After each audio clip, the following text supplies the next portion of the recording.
Ex-prefeito de Coari, Adail Pinheiro, é condenado a 11 anos de prisão e deputados comentam a decisão do Tribunal de Justiça do Amazonas. Deputados debatem sobre o suposto pagamento de propina para as obras do gasoduto de Urucu.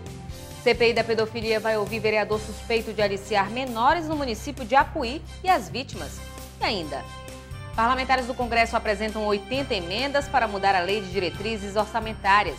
No Amazonas, uma pessoa nasce a cada 8 minutos, de acordo com o IBGE. Regiões Norte e Nordeste têm menores índices de inadimplência em relação à média nacional. Os principais fatos do dia agora no Alean Notícias.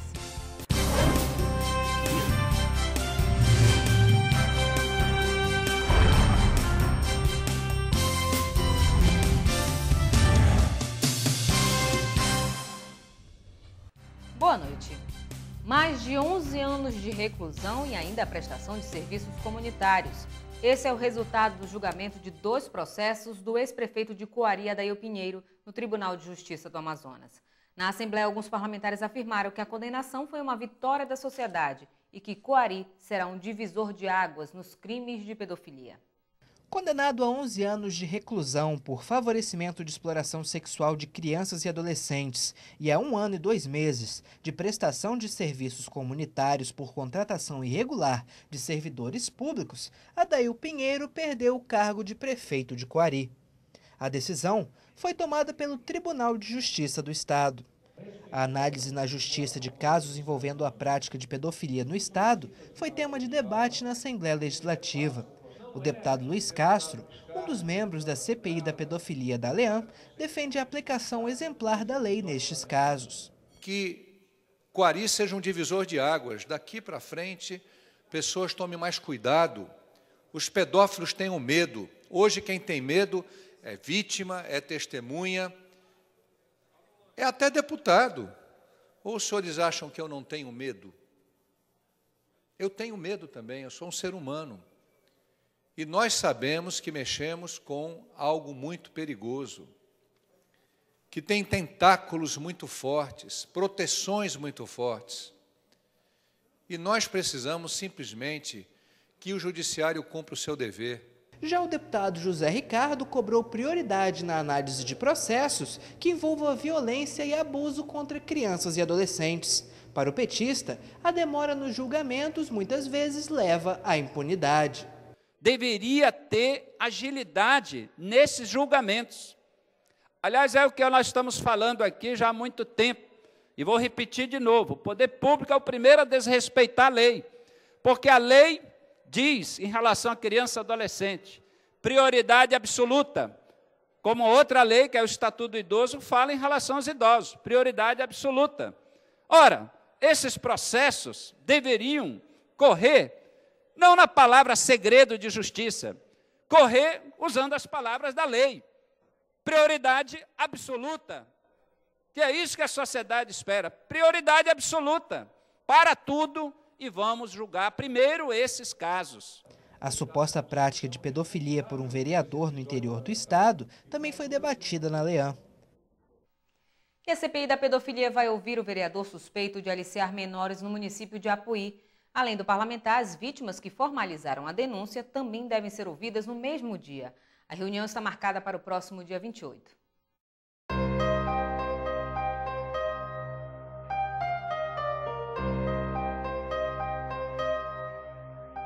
O vereador Jadson Oliveira Martins, do PSB, do município de Apuí, distante 435 quilômetros da capital, começou a ser investigado após a publicação de um vídeo na internet, em que ele aparece supostamente gravando cenas de sexo explícito com 2 adolescentes. De acordo com a polícia, as vítimas têm 15 e 16 anos, sendo uma delas sobrinha de um outro vereador do mesmo município. O assunto repercutiu no plenário da Assembleia Legislativa do Estado. A Comissão Parlamentar de Inquérito da Pedofilia decidiu realizar uma reunião no município de Apuí para ouvir o vereador e as vítimas do caso. A CPI vai fazer uma reunião para ouvir não só o vereador, como as 2 vítimas também, e possíveis outros casos de Apuí. E essa reunião já está marcada para o dia 28. Na sexta-feira, não é essa, na próxima sexta-feira, dia 28, a CPI da pedofilia vai estar no município de Apuí.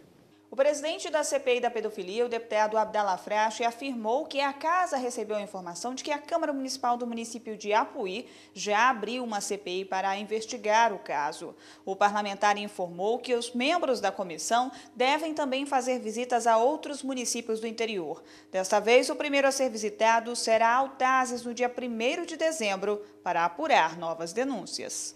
Já o deputado Luiz Castro, membro da comissão, afirmou que participará da primeira oitiva realizada em Apuí para apurar a denúncia. Vamos ao município de Apuí. A ideia é fazer a oitiva lá dessa denúncia, de outras que venham daqui até o dia da nossa viagem, e, ao mesmo tempo, também visitar alguns outros municípios que recebemos denúncias, como é o município de Altazes, que é emblemático por causa do turismo, do chamado turismo sexual. Nós queremos, portanto, fazer o fecho desta CPI, incluindo também situações emblemáticas desses municípios e da própria capital, Manaus. Uma das preocupações é a nossa rede de proteção é muito fraca, é muito falha. Os vídeos que chegaram à polícia foram encaminhados a 2 peritos do município para avaliar a veracidade das imagens. No vídeo, as jovens pedem para que o homem pare de filmar. Não, amor! Tira esse celular agora, Jade. Tira. Mas ele mantém a câmera ligada. Em determinado momento, o rosto do suspeito é filmado beijando uma das adolescentes. O pai de uma das jovens encaminhou um documento à diretoria da Câmara Municipal, ao Ministério Público e à polícia pedindo providências sobre o caso. Já o vereador Dirlan Gonçalves de Souza, tio de uma das vítimas, entrou com um pedido de cassação ao mandato do colega suspeito de ter aliciado as menores.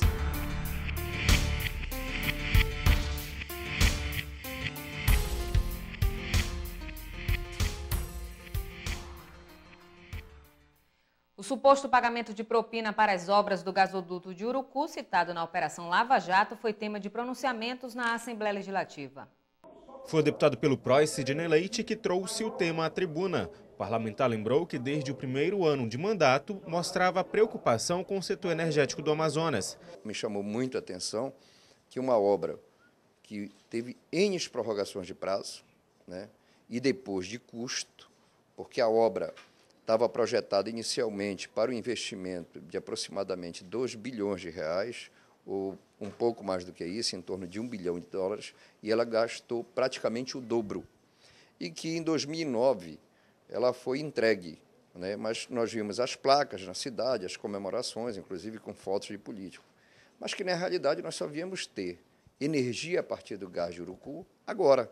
Segundo Sidney Leite, nenhuma explicação foi dada para o aumento dos valores da obra. Com o escândalo da Petrobras, vem à tona que a realização da obra do gasoduto Guari-Manaus também foi alvo de propina, né? Inclusive é citado um trecho executado pela empresa Camargo Corrêa, e que a gente fica se questionando se esse aumento significativo na execução dessa obra foi em função das propinas e de negócios não republicanos não revelados. Em a parte, o deputado pelo PTN, Abdallah Frache, lembrou que a refinaria de Pernambuco também está com um volume crescente de gastos nas obras.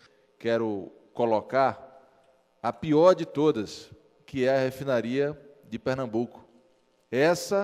A brincadeira não está pequena, deputado Sidney. Essa projeção foi 2 bilhões e ela já está em 28 bilhões. Esse conluio, esse apadrinhamento do governo brasileiro com esse sistema bolivariano da Venezuela, onde no começo a Venezuela ia entrar com a metade desse valor, até agora não entrou com absolutamente nada. O deputado pelo PPS, Luiz Castro, também se pronunciou sobre o assunto. Sidney Leite informou que vai solicitar informações do Tribunal de Contas da União, do Sistema Eletrobras e a Companhia de Gás do Amazonas. O executivo da empresa Toyo Cetal, Júlio Camargo, afirmou em depoimento ao Ministério Público Federal que intermediou o pagamento de R$2 milhões em propina para o ex-diretor de serviços da Petrobras. De acordo com o delator, a propina foi pelo contrato firmado com a empresa Camargo Corrêa para a execução das obras do gasoduto Urucu, que é controlado pela estatal brasileira. Uma comissão parlamentar de inquérito foi criada no Congresso Nacional para investigar as transações da Petrobras.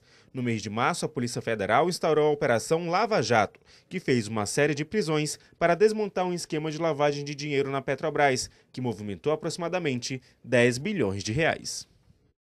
Os parlamentares do Congresso apresentaram 80 emendas ao projeto do governo federal para mudar a lei de diretrizes orçamentárias. Entre as sugestões está a que estabelece multas para a presidente Dilma Rousseff e ministros da área, caso a meta fiscal prevista não seja cumprida.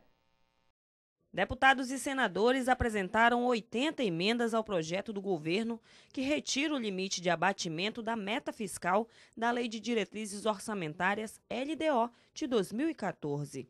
Das 80 emendas sugeridas por 10 parlamentares, apenas 3 são assinadas por membros do partido de base.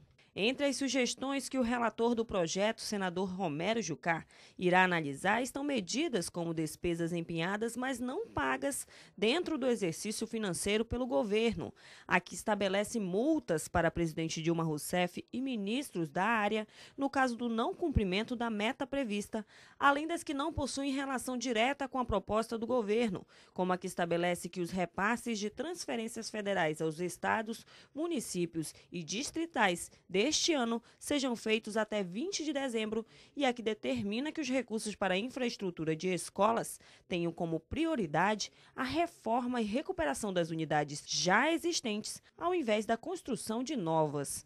Desde a semana passada, o governo pressiona o Congresso para que a mudança na LDO seja aprovada e a expectativa é que a matéria seja votada ainda este mês. Parlamentares destacam a situação da Zona Franca de Manaus e dos trabalhadores do setor, que já anunciaram greve. Uma audiência pública deverá ser realizada na próxima quarta-feira para discutir o problema. O deputado Chico Preto falou sobre a situação dos servidores da Zona Franca de Manaus e citou que muitas promessas foram feitas no período pré-eleitoral e que não foram cumpridas. A insatisfação dos trabalhadores e a possibilidade de uma greve dos servidores da SUFRAMA, que lutam por um plano de cargos, carreiras e salários compatível com a função que exercem na autarquia federal, foi lembrada com preocupação pelo parlamentar. Chico Preto destacou a audiência pública que deve acontecer nesta quarta-feira, onde os servidores irão demonstrar a situação atual da entidade, que enfrenta grave crise institucional e dos impactos diretos na arrecadação do Estado que podem acontecer. Sinésio Campos e José Ricardo também se manifestaram sobre o tema e falaram sobre a administração da SUFRAMA. Eles lembraram a queda na arrecadação tributária do Estado comparada ao mesmo mês de 2013 e a necessidade de mudança da administração e da atual situação dos funcionários. Os servidores do órgão já realizaram 2 paralisações este ano, no dia 22 de outubro e no dia 19 de fevereiro, quando a greve só terminou 46 dias depois. A reivindicação era pela reestruturação da tabela de salários, reestruturação das áreas de descentralizadas, retorno da autonomia da autarquia e a aprovação mais rápida dos processos produtivos básicos. Estima-se que o prejuízo causado pela ação tenha sido próximo a 300 milhões de reais. As regiões Norte e Nordeste apresentaram os menores índices de inadimplência em relação à média nacional. A informação foi divulgada nesta terça-feira pelo SPC. Os nortistas são os que menos têm dívidas em atraso. De acordo com o Serviço de Proteção ao Crédito, o SPC Brasil, durante o mês de outubro, os brasileiros registraram uma média de inadimplência de 3,95%. A região norte foi a que menos apresentou dívidas em atraso, um percentual de 2,89%. Nordeste ficou em segundo lugar com menos inadimplentes, 3,15%. Em seguida estão a região sul com 4,06%, Centro-Oeste 5,58% e Sudeste com 5,60%, sendo a região com mais casos de inadimplência do Brasil. As médias foram levantadas em comparação ao mesmo mês do ano passado.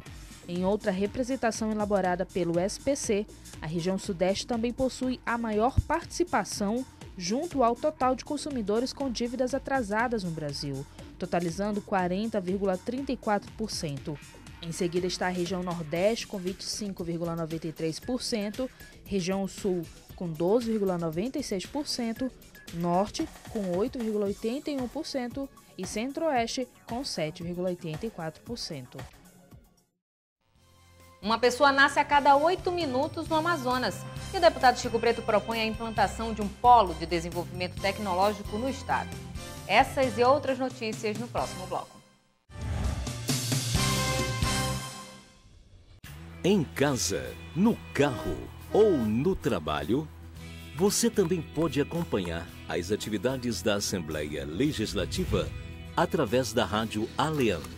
Sintonize na FM 106,9 e não deixe de saber sobre projetos de lei, agendas e outros assuntos da Casa Legislativa Amazonense. Assembleia Legislativa do Amazonas, cuidando da nossa gente.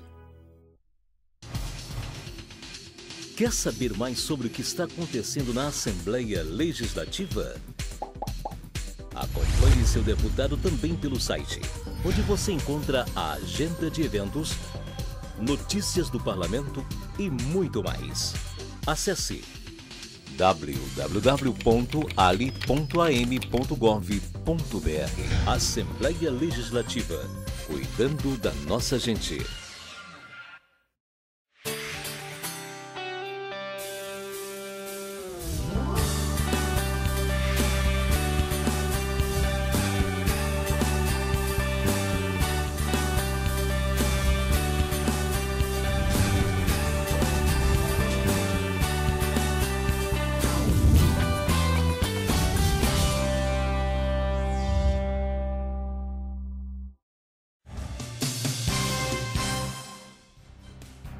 Uma pessoa nasce a cada 8 minutos no Amazonas, segundo o IBGE.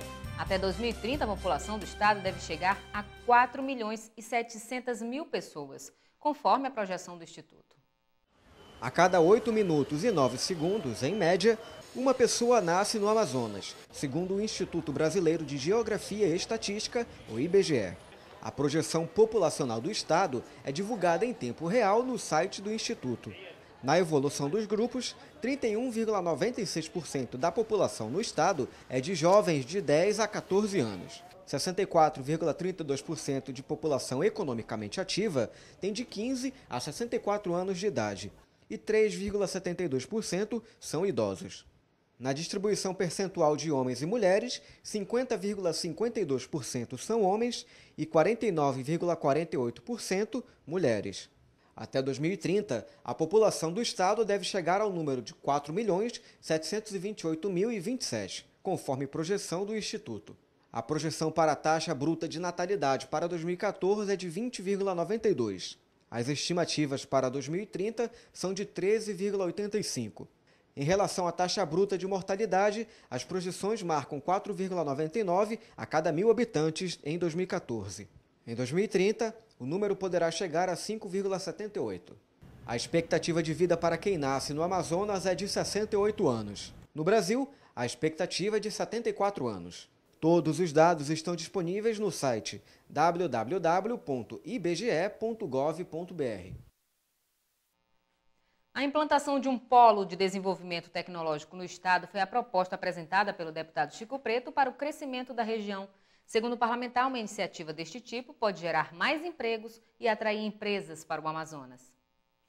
Trazendo ao plenário o exemplo de Santa Catarina, que mesmo sem possuir um grande parque industrial conseguiu alcançar bons índices de desenvolvimento, o deputado Marco Antônio Chico Preto defendeu o investimento estatal na criação de novas tecnologias da informação. Para Chico Preto, a criação de softwares ou outras técnicas pode gerar receita para o estado. Por que o Amazonas não tem um segmento como este consolidado da tecnologia da informação?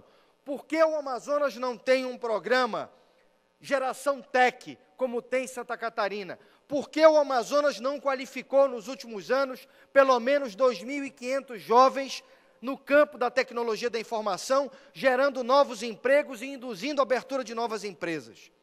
Porque falta a visão estratégica do governo do estado do Amazonas em consolidar, em paralelo, mas dentro dessa célula, que é a célula mais importante do desenvolvimento econômico e, por conseguinte, social do Estado, que é o Polo Industrial de Manaus. Nós precisamos ser ousados. O parlamentar também afirma que a criação de um curso na Universidade do Estado do Amazonas, dedicado ao desenvolvimento de jogos digitais, foi um passo importante, mas foi pouco em relação ao que ainda precisa ser feito. Chico Preto defende a criação de uma universidade do software no estado. A Assembleia Legislativa do Amazonas sediou hoje o seminário Mulheres Negras, Identidade, Sustentabilidade e Políticas Públicas, organizado pelo governo do estado. O evento faz parte da campanha 16 Dias de Ativismo pelo Fim da Violência contra a Mulher, que deverá começar oficialmente no dia 20 de novembro.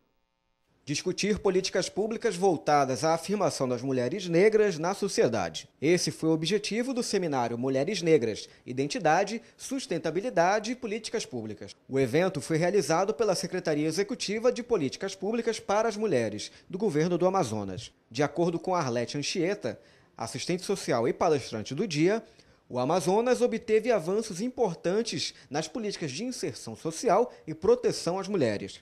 Porém, algumas questões ainda precisam da ajuda do Executivo, como forma de resgatar e valorizar a cultura negra no Estado. Nós temos, por exemplo, a possibilidade de termos em 17 dos nossos municípios remanescentes de quilombo.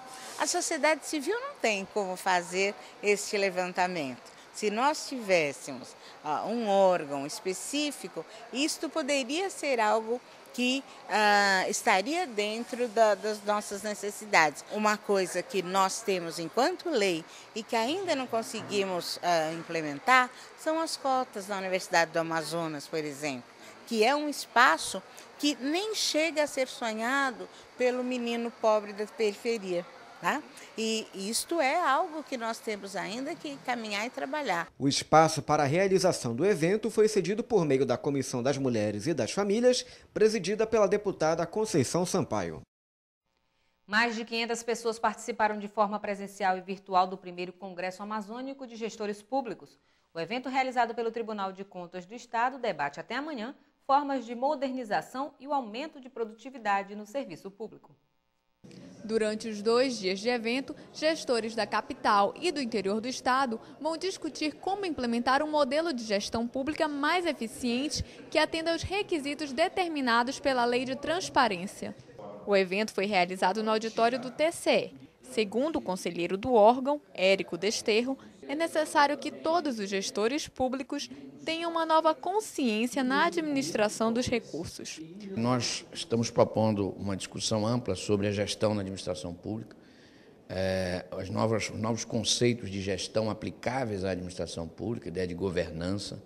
E, claro, dentro desse tema, um tema amplíssimo, nós temos que falar sobre transparência, acesso à informação pública. E nós temos aqui palestrantes muito bons, tanto do nosso estado quanto de fora, e nós estamos reunindo o público do estado do Amazonas e há, ainda que pouca participação, mas de outros estados.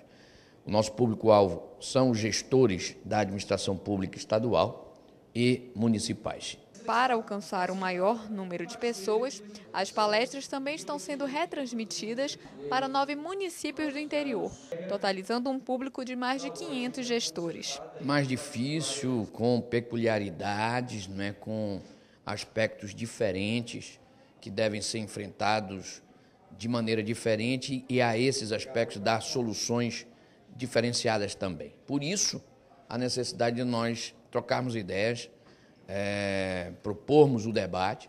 Não há dúvida que as nossas condições territoriais, elas impõem a todos nós soluções diferentes de outros lugares, mas é exatamente para isso que nós estamos buscando novas informações, novas metodologias de trabalho. A prefeita de Benjamin Constant viu no evento uma possibilidade de melhorar a prestação de contas de seu município, que, segundo ela, é prejudicada pela falta de acesso à internet e dificuldades de locomoção. É importante nós, enquanto gestores, né, dos municípios, participemos disso, porque com certeza isso vem nos trazer conhecimentos para que a gente possa aperfeiçoar o nosso trabalho no interior do Estado. E como bem frisou, né, o coordenador da Escola de Contas, o doutor Érico, né, os municípios, principalmente os mais distantes, onde a dificuldade de acesso em todos os níveis ela é muito carente, muito precária. Então, a gente tem que aproveitar essas oportunidades, né, que agora o TCE está nos proporcionando, para que a gente possa ter os conhecimentos necessários para que a gente possa dar agilidade à nossa administração. O evento foi feito em parceria com a Assembleia Legislativa e o Tribunal de Justiça do Amazonas. Deputado Cabo Maciel formaliza pedido para a construção de um mercado de peixes em Parintins. E mais, deputado Davi Almeida assume a intermediação entre produtores rurais de Matupi, em Manicoré, e o governo do estado. Veja no resumo de notícias. O deputado Cabo Maciel anunciou nesta terça-feira que formalizou o pedido ao governo do estado para a construção de um mercado de pescado em Parintins. Segundo o parlamentar, os pescadores atualmente vendem os produtos em um local inapropriado no município. O deputado Davi Almeida participou também nesta terça-feira de uma reunião para intermediar uma negociação entre produtores rurais da comunidade de Matupi, em Manicoré, e o governo do estado. Os comunitários passam por dificuldades por conta de uma medida federal que demarca a área utilizada para a agricultura como de conservação ambiental, prejudicando o escoamento das produções. O deputado Wilson Lisboa utilizou o tempo no grande expediente para tecer críticas às políticas públicas de distribuição do pirarucu de manejo no Amazonas. O parlamentar afirmou que, apesar do volume de pescado produzido ser alto, o governo precisa facilitar o escoamento do produto. Para o Wilson Lisboa, a pesca de manejo pode ser uma alternativa econômica viável para o desenvolvimento do interior do estado. E veja agora o que foi destaque no Alenha Notícias de hoje. Ex-prefeito de Coari, Adail Pinheiro, é condenado a 11 anos de prisão. Suposto pagamento de propina para as obras do gasoduto de Urucu entra em debate na Casa Legislativa. CPI da pedofilia vai ouvir vereador suspeito de aliciar menores no município de Apuí e as vítimas. Nós ficamos por aqui. Mais informações sobre a atuação parlamentar, acesse o site ali.am.gov.br. Uma ótima noite para você e até amanhã.